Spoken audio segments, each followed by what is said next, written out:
Anchor person اور تجزیہ کار جمیل فاروقی ہمارے ساتھ موجود ہیں. آج کی جو صورتحال سیالکوٹ میں ہم دیکھ رہے ہیں اس پر ان کا تجزیہ لیں گے. جمیل، کیا کہیں گے آپ اس پر؟ دیکھیں، یہ حکومت، خاص طور پر حکومت پنجاب، اس کا تو پہلے دن سے معاملہ یہی تھا.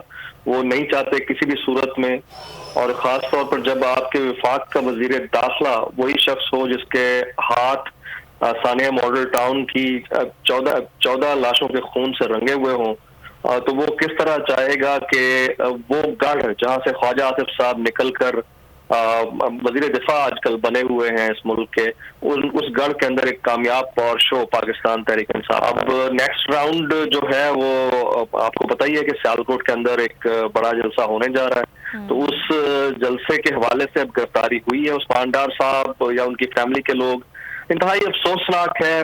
جمہوریت کے اندر احتجاج کی تمام تر اجازت ہونی چاہیے. عمران خان صاحب اپنے دور میں بھی یہی کرتے رہے ہیں، اپنے مخالفین کو مکمل طور پر آزاد نہیں کرتے تھے کہ وہ ان کے خلاف کسی قسم کا احتجاج کریں، لیکن آخر میں آ کر انہوں نے بھی گھٹنے ٹیکے اور آخر کار بلاول بھٹو زرداری صاحب کو 10 روزہ لانگ مارچ کرنے کی اجازت ملی، جو انہوں نے کراچی سے اسلام آباد تک نکالی. یہ کچھ آپ کو یاد ہوگا جب 2014 میں 126 روزہ دھرنا عمران خان صاحب نے دیا تھا، جو چودھری نثار صاحب، نون لیگ، پرویز جو ان کے تھے وزیر اطلاعات اس وقت کے، ان کا یہی معاملہ تھا. وہ آ جاتے تھے میڈیا کے اوپر، سعد رفیق صاحب اس وقت وہ آ جاتے تھے اور کبھی بھی نہیں چاہتے تھے کہ کسی طرح سے، پرویز رشید صاحب کی میں بات کر رہا تھا، کسی طرح سے بھی بڑا احتجاج کامیاب ہو سکے. اور پھر فائنلی وہ ایک نارمل سا احتجاج جو تھا وہ 126 روزہ دھرنے میں تبدیل کرنے میں انہوں نے کوئی کسر نہیں چھوڑی تھی.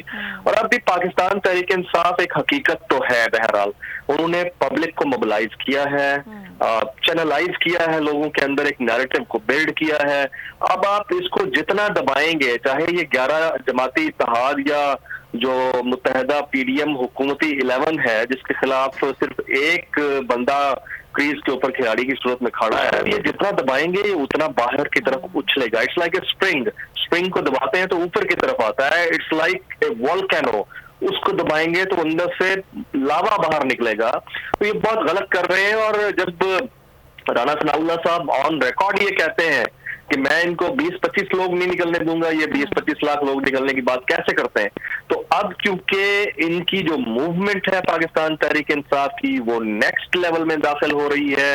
وہ روزانہ جلسے کر رہے ہیں. کل عمران خان صاحب سابق وزیر اعظم نے صحافیوں سے، چند اینکر سے ملاقات کی، 6-7 اینکر سے، جس میں آج آپ کو پتا ہے کہ جلسہ ہے، پرسوں سوادی میں جلسہ ہے. تو یہ سارے جلسے اسی طرح سے کر کے وہ ہر شہر سے لوگوں کو موبلائز کر کے ایک بڑے لانگ مارچ کی کال دینے جا رہے ہیں جس میں لاکھوں لوگ نکلیں گے. تو اب ان کے پاس جمیل، یہ جو سیاسی ایونٹس ہیں ان کو رکوانا تو اپنی جگہ حکومت وقت کی جانب سے کیا ہی جا رہا ہے، لیکن جو ریزن سامنے آ رہے ہیں اس سے نہ صرف نقصان ہوگا بلکہ انتشار کی طرف بھی ماحول جا سکتا ہے. کیونکہ اس سے پہلے بھی ہم نے دیکھا کہ مذہب کا نام استعمال کر کے مختلف رہنماؤں پر FIR درج کی گئیں، گرفتاریاں عمل میں آئیں اگر ہم گزشتہ دنوں کی بات کریں تو. اور آج یہ جو گراؤنڈ کو جلسہ کرنے سے روکا گیا، خالی کروایا گیا، اس کا بھی یہی ریزن دیا جا رہا ہے کہ یہ پرائیویٹ اونرشپ ہے، مسیحی برادری کا نام استعمال کیا جا رہا ہے. دیکھیں، مذہب کا غلط استعمال تو سیاست میں ہمیشہ ہوتا رہا ہے. چاہے عمران خان صاحب نے ریاست مدینہ کا نعرہ مارا ہو یا چاہے نون لیگ نے ابھی مسجد نبی میں جو توہین مذہب کے نام کے اوپر یہاں پاکستان میں مقدمات درج کرائے ہوں، یہ تو ہوتا رہا ہے. اب بھائی اگر ڈی چوک کے اندر لاکھوں لوگ نکلتے ہیں تو کل کو آپ ڈی چوک کو اسٹیٹ پراپرٹی ڈکلیئر کر کے آپ کہیں کہ آپ یہاں نہیں کر سکتے تو یہ ناانصافی ہے. بھائی اگر وہاں کوئی کرسچینٹی کی کوئی اونرشپ میں کوئی تو یقیناً ان کے ساتھ ڈسکشن کر کے وہاں پر جلسہ کرنا ہوگا، یہ لوگ نکالنے ہوں گے. اب اس کے اوپر مقدمہ درج کر کے آپ لوگوں کو گرفتار کرنے کا مطلب تو یہی ہے کہ آپ اپنے اندر کی خنک مٹانا چاہتے ہیں. اور کیونکہ حمزہ شہباز شریف صاحب اور ادھر رانا ثناء اللہ صاحب اور شہباز شریف صاحب یہ ایک پیج کے اوپر ہیں، تو تمام تر حربے تو یہ لوگ اپنائیں گے کہ کسی طرح سے بھی ڈینٹ پہنچایا جائے ان کی موومنٹ کو، ان کی کاز کو. کنٹینرز لگا کر لوگوں کے راستے روکے جائیں، جلسوں میں لوگ نہ آ سکیں. اور اتنی بڑی تعداد میں جب لوگ نکل رہے ہیں تو اس کے باوجود اگر نون لیگ کے سوشل میڈیا پیج کے اوپر خالی جگہ دکھانے کی کوشش کی جائے، اینکرز ہیں وہ یہی کچھ کرنے لگ جاتے ہیں پھر ہمیں سمجھ آ جاتا ہے کہ یہ پالیٹکس میں یہ کرنے کیا جا رہے ہیں. تو دس از اے ڈرٹی پالیٹکس گورنمنٹ کے اینڈ کے اوپر. بھائی آپ کر لینے دیں ان کو. جب آپ ایک اللیجڈ ریجیم چینج کا حصہ بن کر ان کی گورنمنٹ کو ٹاپل کر سکتے ہیں تو کیا پبلک کا یہ رائٹ نہیں ہے, گورنمنٹ کا یہ رائٹ نہیں ہے کہ وہ کہیں اکٹھا کر سکیں لوگوں کو اور اپنا احتجاج ریکارڈ کروا سکے؟ تو جمہوریتوں میں تو یہ سب کچھ ہوتا ہے, لیکن یہ فاشسٹ رجیم ہے. نون لیگ کے دور میں ہم نے پنجاب کے اندر 14 لاشیں گرتی دیکھی پاکستان عوامی تحریک کے کارکنان کی, جن میں خواتین شامل تھی. حاملہ خواتین کے چہروں کے اوپر ڈنڈے برسائے گئے. یہ افسوسناک ہے, اور اب بھی وہی پکچرز دوبارہ ریپیٹ ہو رہی ہیں. عثمان صاحب کا کوئی قصور ہے نہیں ہے. وہ جو مسیحی برادری کا گراؤنڈ ہے ان کے ساتھ ان کی ڈسکشن ہوئی ہے یا نہیں ہوئی ہے, لیکن پاکستان کی سیاسی تاریخ میں غلط چیزیں, درست چیزیں غلط کام کے لیے استعمال ہوتی رہی ہیں, چاہے اس میں مذہبی شامل کیوں نہ ہو. ہم نے دیکھا رانا ثناء اللہ صاحب کے اوپر کیا چرچ کا کیس لگا کر ان کو اندر نہیں کیا گیا تھا, ان کے خلاف بھی ہوا. تو اب وہ کیسے چپ بیٹھیں گے؟ وہ بھی ان کے خلاف کریں گے. کبھی نہیں چاہیں گے کہ یہ سکون سے احتجاج کر سکیں, اور یہ کبھی نہیں چاہیں گے کہ وہ سکون سے گورنمنٹ کر سکیں, کیونکہ یہ پالیٹکس ہے.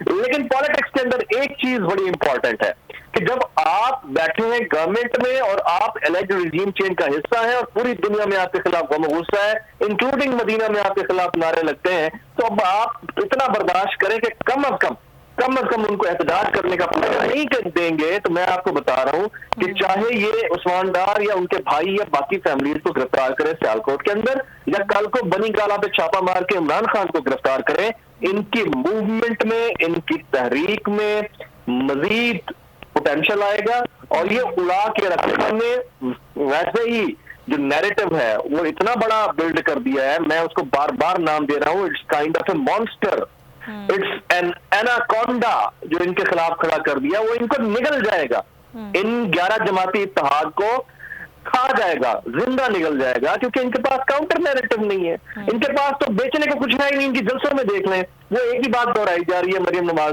بھائی مہنگائی مکانی. اگر آپ نے یہ کہنا تھا کہ ہم 3 سال بعد کنٹرول کر سکتے ہیں تو آپ نے اتنا لمبا لانگ مارچ کر کے ان کو کیوں ہٹایا؟ زرداری صاحب پریس کانفرنس میں کہتے ہیں کہ جب مسائل ہم سب کے ایک میں آ گئے تو ہمیں ہی حل کر لینے دیں. تو بھائی اگر آپ یہ والے ڈرامے کر کے تو جو پہلے کر رہے تھے ان کو اگلا 1.5 سال کمپلیٹ کر کے ان کو حل کر لینے دیتے, تو کم از کم ان کا ٹینیور تو کمپلیٹ ہو جاتا ہے نا.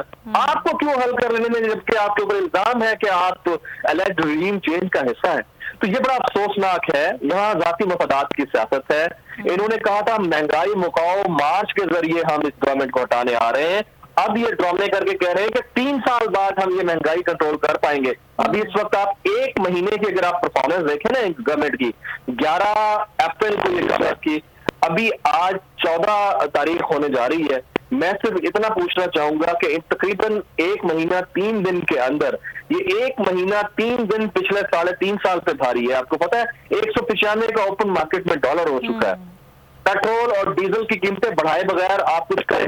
ملتان کے اندر چکن کی قیمت میں ایک دن میں 131 روپے اضافہ, ایک دن میں. پورے 3.5 سال میں اتنا اضافہ نہیں ہوا جتنا ایک دن میں ہو گیا ہے. یہ تو آئے تھے مہنگائی کم کرنے کے نام کے اوپر. جمیل ساتھی موجود رہے گا. سبسکرائب کریں اور بیل دبائیں تاکہ کوئی خبر رہ نہ جائے.